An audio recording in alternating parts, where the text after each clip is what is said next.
各位好，我係前懲教主任潘哲增嘅 AI 助教，今日同大家分享一個常見嘅考核難點時事題。首先要釐清一個觀念，考官提問時事題，目的並非測試你對新聞嘅熟悉程度，而係觀察你能否從紀律部隊嘅職能角度，有系統地分析問題。考官最期望聽到嘅回應，具備3個特徵：主動、精準、角色清晰。今日我會介紹一個專業應對框架，名為 PRO。適用於絕大部分時事題型。當你面對任何時事題目，只需依循以下3個步驟：先界定問題，再確認角色，最後提出具體行動。第一部分，框架說明 P problem， 界定問題，用1至2句話點出該議題嘅核心矛盾，重點在於精準而非詳盡。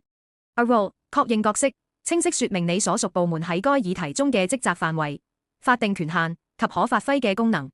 此乃考官評核嘅重點，你是否清楚自身定位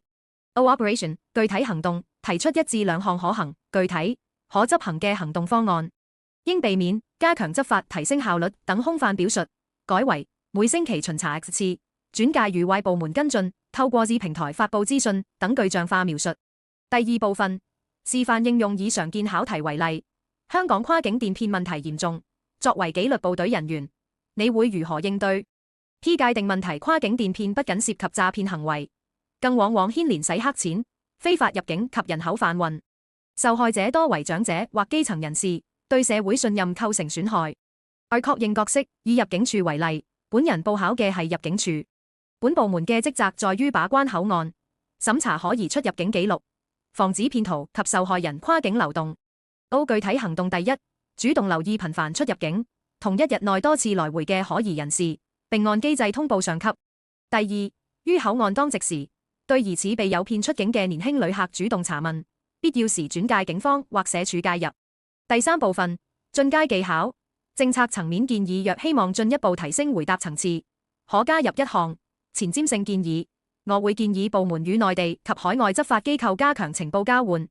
例如定期共享可疑電話號碼數據庫，從源頭截斷騙案。此舉能展示你具備從前線執行提升至政策規劃嘅宏觀視野，有助加分。第四部分，練習建議各位按以下方式練習：面對鏡子，以手機錄音，運用 PRO 框架回答以下題目：香港人口老化，紀律部隊可如何配合相關政策？錄音後重溫，你會發現自己能夠更有條理、更專業地回應時事題目。如欲想知更多經驗分享同埋備考貼士，歡迎加入以下 Telegram 頻道。